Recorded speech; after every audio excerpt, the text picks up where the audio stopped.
What's up, Lazy Dog fam? Hope everybody out there is having a marvelous day. Today is one of those kind of crazy fall weather days in South Georgia where the temperature swings wildly. So we're 44 this morning, supposed to get up to 76 this afternoon, a 32 degree temperature change in one day. So we're long sleeves in the morning, shorts in the afternoon, but we're pretty much used to it down here. It is what it is. I've seen it swing upwards of 40 degrees in one day before, from like 40s to 80s. Some days it's just crazy. Some days it doesn't swing near as much, some days it does.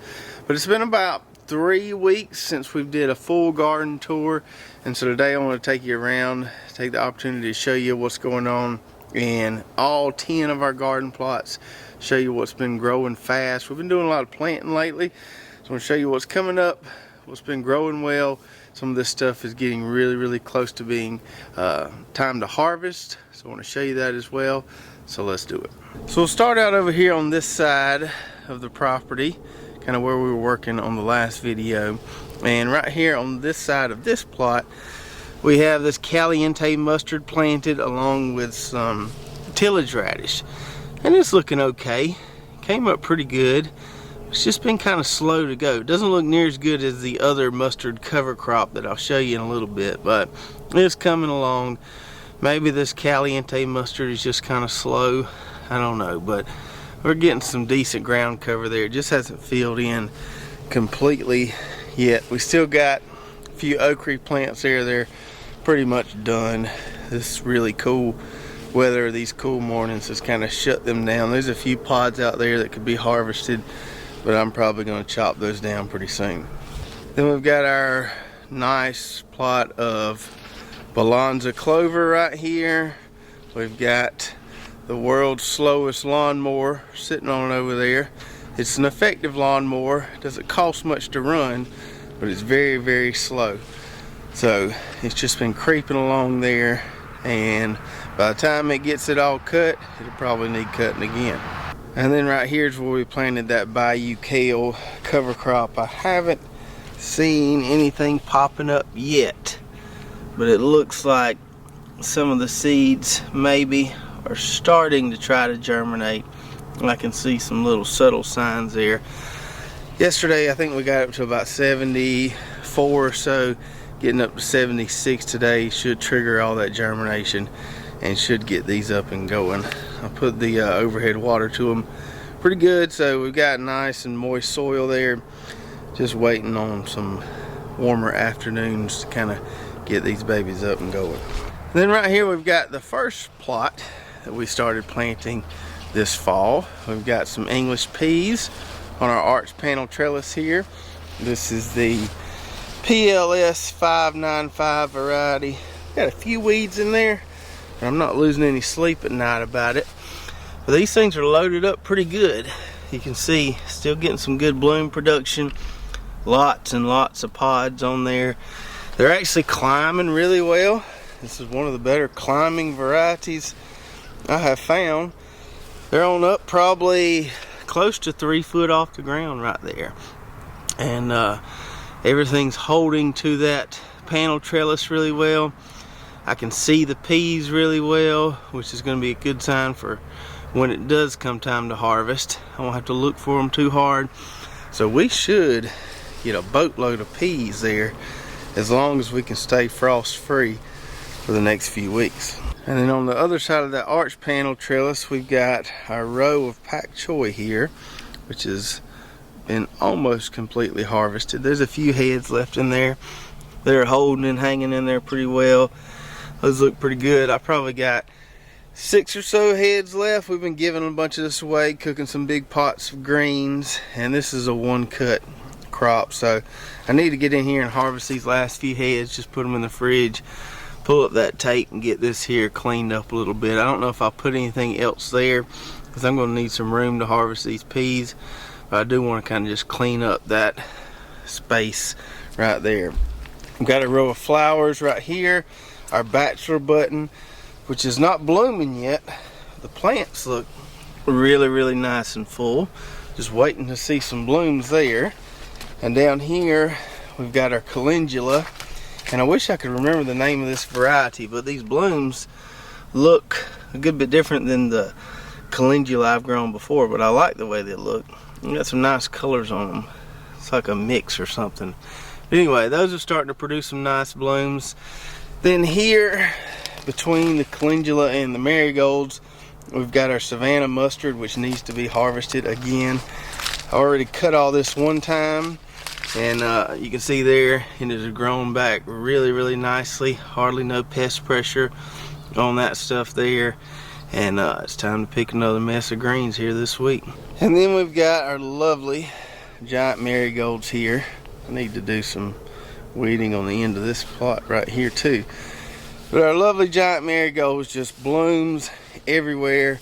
Some of them have started to fall over a little bit. That's the only thing I don't like about these giant marigolds. They need a lot of support. But I'm probably going to try to figure out a better way to keep them upright this next spring. But big blooms everywhere. Nice stems on these, so you can cut them, put them in a jar. Someone was mentioning on a previous video that the blooms are good for the chickens, so we may prune some of these just to kind of take some of the weight off the plants and throw them in the chicken tractor and see if the chickens like them. And in this long skinny plot here, we've got a cover crop planted. This is where we had those polar bear pumpkins and our peppers. And here we just made a cocktail of kind of all the different cover crops that we had planted. Just some leftover stuff, a little bit in each bag, and we just mixed it all together. So we got a lot of stuff coming up here, not completely covering the ground yet, but we're getting there. This one looks better than that Caliente Mustard does, but still not completely full. I'm almost wondering if some of this morning shade has a little bit to do with it. This plot and that other one I showed you where the Caliente is does get some morning shade, whereas our other mustard plot is pretty much full sun all day long. So that may be the reason why this one and the other one is just a tad bit slower. But everything's coming in pretty good. Pretty happy here. Don't see really a lot of weed pressure in there or anything. Over here in the dream garden, we'll start out right here. Now this is the other mustard cover crop we have planted. This is the trifecta mustard blend, and it looks a lot better than those other two plots where we do have some mustard planted. I don't know if it's just because this is a better variety, a better mix of varieties, or because this is getting more sun, but this is filled in a lot better, and it was planted pretty much at the same time those others were. This Blue Ridge kale that we left in here, I thought it might come back, but it's not looking so hot. There's a few on the end over there that look okay, but not seeing a ton of comeback from those guys. They're not hurting anything being there, but not what I expected there. I thought they may come back and start really producing some more, but it is what it is. We got plenty of kale elsewhere. But you can see we're starting to get a nice little mat there. There's a piece of trash out there that I need to get. But a nice little mat here on the soil. This is filling in really nicely. Really happy with this trifecta mustard blend so far. And then over here we've got our newly converted no-till plot where it's mostly brassicas and a little row of herbs on the end here. So we've got some cilantro. It's looking really good. Not ready to harvest any yet, but those are looking nice. Now the deal here, you can see I burn it back a little bit. I side dressed this row with some complete fertilizer or balanced fertilizer, not remembering that deal doesn't really care for a lot of fertilizer, and so it stunned it back a little bit. Didn't kill it. There's some little bit of browning on those leaves there, but it looks like it's coming back okay. Our fennel over here didn't mind the fertilizer at all, and it's looking really good. Happy with that so far. Then we got our cabbages here, which are growing fast. Not a whole lot of pest damage, if any, on these guys. Happy with those. Red cabbage hanging in there too. Our fastest growing crop in this plot, which we kind of expect because it has a shorter maturity date, is our Chinese cabbage here, or our Napa cabbage. And it's looking really good. Really green. Usually get a lot of pest damage on this, but haven't noticed a lot lately. Usually if we can get the plants nice and green and healthy and growing fast, they can sometimes outpace that pest damage, and looks like that may be what's happening here. And our rutabagas, which look pretty weak after transplanting, have turned the corner and starting to get some really good leaves on there. Won't be long before we can harvest some of these greens on these guys. It's gonna be a while before we get some big roots to eat, but we can start picking off some of these leaves. These greens are really good to eat, so really happy with my rutabagas. And then on the next row here, we've got cauliflower there and broccoli over there.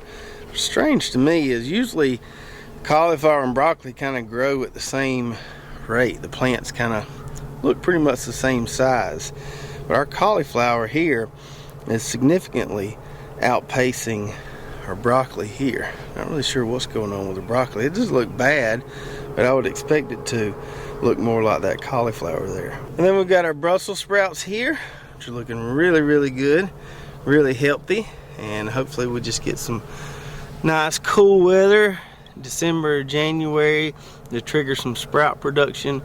But everything's going good with those guys so far. And then over here we've got our Savoy cabbage, and we're getting some nice leaves on this stuff here, spreading out good, which should hopefully mean that we get some nice big heads when it comes time for these things to start heading up. And the last row in this plot here is something I'm absolutely tickled about, and that is our spinach. Got some really good germination on our spinach. As I mentioned to you on that video when we planted this stuff, I haven't grown a whole lot of spinach over the years, and so the timing of planting to get some good germination is something I'm still kind of figuring out. It looks like I hit it just right this year. It looks like every seed we planted there came up. We've got some nice thick bands of spinach on that double row there that should fill in that gap as they grow. No gaps along the row there, and man, we should have plenty of spinach to eat. And then we've got our onion plot here. This is our more established no-till plot. We've got a blank space there. We'll be putting some leeks in there pretty soon. But our onion transplants are hanging in there pretty good. They're not taking off yet, but they're not dead either.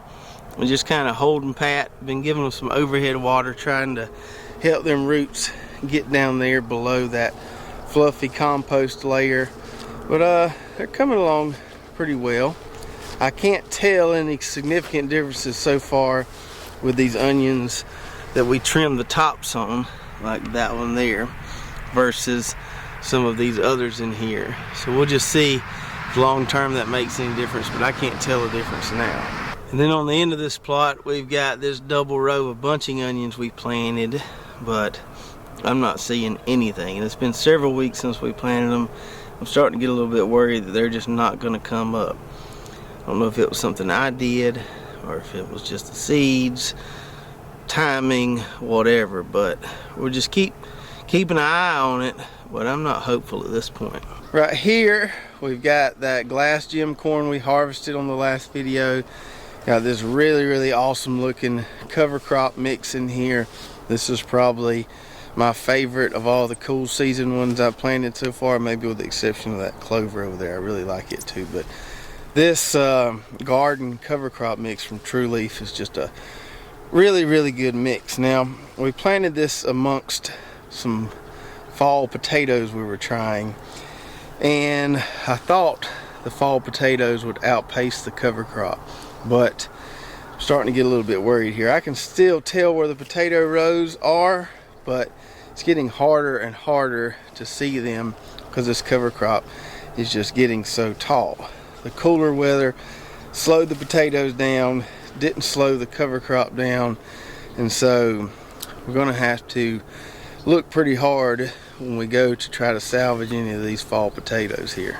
Now the other day I did come in here and pull up one of these plants just to see if we had anything there, just see if it would be worth hunting for some of these fall potatoes. And we've got some tiny ones there. There's a little one there. Not sure if it's big enough to use as a seed potato, but it's there. And if we look down in here, so we can see a couple of them right there. Not sure what kind of size we're going to get off any of these plants here. We'll just have to see. But I mean, we can eat those. I don't know if I'd want to use them as seed potatoes. So who knows if it'll be worth getting them or not. We'll probably go in there and see what we can find. Hopefully we stay frost free for another few weeks. Maybe these get a chance to get a little bit bigger. In this plot we've got our collards and kale on this end, and some of this stuff is getting really close to its first harvest. Here we've got this darker board kale, and I think we can start stripping some of them bottom leaves off there and do a little harvesting here. I like to go ahead and get those bottom leaves off there early so this stuff can start growing a little more upright. Keeps those leaves off the ground, keeps everything a little cleaner. Here we've got this black magic kale, just kind of dinosaur type kale.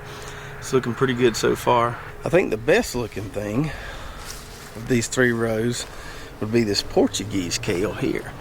Man, this stuff looks really good. It's growing faster than anything in here, and man, just looks really tasty. I can't wait to eat some of that. It looks really good. And then we've got our collards over here, and I don't have my sheet in front of me, but I got 2 different varieties here, Flash and Champion, and one of them looks a good bit better than the other. So here's where one variety starts and ends, and then this is the other variety here. So this variety down here looks a lot better than the variety on this end. I'm gonna have to check my paper to see which is which, but this variety here looks like a keeper compared to the other variety. We get some nice growth on those collards there. It won't be long before we can pick some baby collard greens there too. We've got that blank space there we're saving for some hardneck garlic and maybe some more broccoli. Over here we've got our elephant garlic that we planted. It took a while to come up, but it's coming up now. You can see there's one every foot or so. Not all of them have came up yet, but they're working on it. My tape kept kind of resurfacing. I don't know if the animals were digging it up or just because the soil was soft. When I turned it on, it kind of rose above the soil, but I'm gonna rebury it. Probably once all this elephant garlic comes up, we'll come in here and kind of heal it and recover that tape. But just had to be patient with this stuff. Knew it was going to come up eventually, just took a while. There's a little one right there, it just came up yesterday. And then the last plot on the tour is our carrots, parsnips, beets, and lettuce. So carrots are looking really good, starting to fill in along the row there. Got some weed issues out here, some volunteer plants and some weeds. Probably in the next video we're going to work on cleaning this up a little bit. But really happy with my stand of carrots. So row of carrots there, row of carrots there, row of carrots there. Nice double rows starting to fill in really well. Just got to get those weeds cleaned up. Here we've got our parsnips, which I don't think I planted thick enough, but we are getting an all right stand of them. These little leaves here kind of look like cilantro a little bit, but they're coming up. It'll look better once they fill in a little more in the next few weeks. But we did get them to germinate, which from what I hear is a battle in itself. So nice to see. We're gonna have at least one double row of parsnips there. Our beets here looking really good. Got to do a little cleanup in here and tidy this up a little bit. We got 2 nice solid double rows of beets, and on this end our lettuce is just beautiful. Man, that looks tasty. We're going to be starting to eat some of this stuff probably in the next day or so. So this variety here, this leaf lettuce variety, is called Tropicana. It looks really good. Super happy with it. We've got this romaine variety here called Sparks, and man, it's looking really good. And then down here we've got this butterhead variety called Adriana, and man, it's looking really good. And then we've got some more Tropicana on the end. I think I have one runt plant in here, which you get sometimes with lettuce, that guy right there. But the rest of these, all the transplants made it. We don't ever really have any pest damage on lettuce around here, and man, that's just goodness right there. I do have this empty space beside the lettuce where I could put 1 or 2 rows of something. I haven't really figured out what I wanted to put here. So if you've got any ideas or something you want to see me grow that's of course seasonally appropriate in this little space right here, put that in the comments below, whether it's direct seed or transplant. We can get some transplants going in the greenhouse if we have to. But let me know if there's something you want to see me grow right here, something you want to see me try, maybe something we haven't ever tried before here at Lazy Dog Farm. All right. So as you can see from that tour, our garden plots are pretty much all full, with the exception of a few gaps here and there that we still have to fill in, and that Bayou Kale that we're waiting on to germinate. We pretty much got full plots everywhere. A lot of greenery going on here, a lot of production going on here. Really haven't started fall harvesting season yet, or winter harvesting season, but it won't be long before we'll be able to enjoy some of this stuff from the backyard grocery store. And thankfully, we haven't really had any stinker crops this fall yet. Now, we struggled a little bit with some of our broccoli and cauliflower transplants in the greenhouse, so we don't have a lot of those out there, but I got more coming along. And we'll just have to see what happens with them bunching onions, if they germinate or not. But besides those 2 things, everything else has been somewhat successful so far, which is a good thing. Usually always have 1 or 2 things amongst these 10 plots that just kind of, you know, underperform or don't do like you want them to do. But so far, everything is growing pretty well. Don't forget to let me know what you want to see me plant on the other side of that lettuce over there. And tell me what you think about those fall potatoes. You think it's worth trying to get in there to dig them? You think maybe they'll get a little bit bigger, or maybe that cover crop has just swamped them and they're done growing? I don't really know. Thought about just going in there and mowing the whole plot, since that cover crop has really, you know, gotten thick. We've got a lot of green material there. I haven't really decided what I'm going to do yet, but if you've got any ideas, please do share. And if you haven't already, head on over to our website at lazydogfarm.com, where you can find some nice recipes, our garden journal, recommended products, and even some Lazy Dog Farm merch. If you did enjoy this video, make sure to subscribe, hit that notification button, like, and share, and we'll see you next time right here at Lazy Dog Farm. Oh, farewell. By the beauty of your life,